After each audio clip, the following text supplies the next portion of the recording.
দক্ষিণেশ্বর রামকৃষ্ণ সংঘ আদ্যাপীঠে আজ এক মহাপবিত্র মিলন মেলা উদযাপিত হল। প্রতিষ্ঠাতা শ্রী শ্রী অন্নদা ঠাকুরের ১৩৫তম জন্ম উৎসব, ১০৫তম সিদ্ধোৎসব এবং আদ্যাপীঠ মন্দিরের ৫৯তম প্রতিষ্ঠা দিবস উপলক্ষে মন্দির প্রাঙ্গণে বিশেষ অনুষ্ঠানের আয়োজন করা হয়। এই পুণ্যতিথিতে প্রায় ৮,০০০ দুস্থ নরনারীর হাতে শীতবস্ত্র, নতুন কাপড় এবং খাদ্য সামগ্রী তুলে দিয়ে সেবামূলক কাজ সম্পন্ন করেন আদ্যাপীঠ কর্তৃপক্ষ। এই মহতী অনুষ্ঠানে উপস্থিত ছিলেন পশ্চিমবঙ্গ বিধানসভার স্পিকার শ্রী বিমান বন্দ্যোপাধ্যায়, রাজ্যের প্রাক্তন রাজ্যপাল তথা কলকাতা হাইকোর্টের প্রাক্তন বিচারপতি শ্রী শ্যামল সেন, মন্ত্রী বেচারাম মান্না, বিধায়ক তাপস চ্যাটার্জি সহ একাধিক বিশিষ্ট ব্যক্তিত্ব। বস্ত্র কম্বল দিয়ে সেবা করা এটা আমাদের প্রত্যেক বছরের অনুষ্ঠান। আমার শুনে বেচারাম মান্না বাবা এসে গেছেন, ওনার সহধর্মিনী এসে গেছেন, তারপর আমার তাপস চ্যাটার্জি মহাশয়, আমার রহিমা বিবিমা সকলে এসেছেন।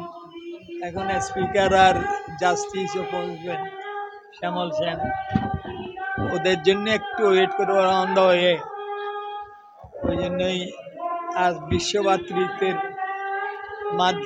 জন্য আমাদের অনুষ্ঠান হবে আর সর্বধর্ম সমন্বয়ের উপর ওরা প্রবচন রাখবেন। এই আর কি, এটা আমরা প্রত্যেক বছরই করে থাকি। ৮,০০০ শীতবস্ত্র, খাবার দাবার সব।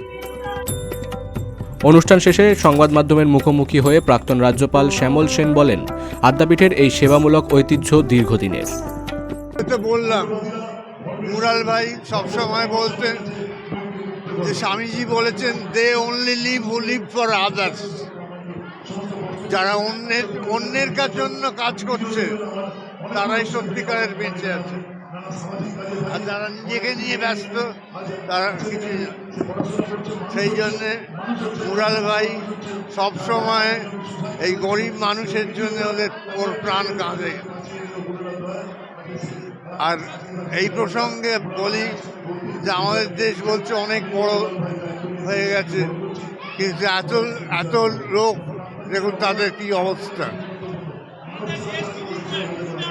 হ্যাঁ,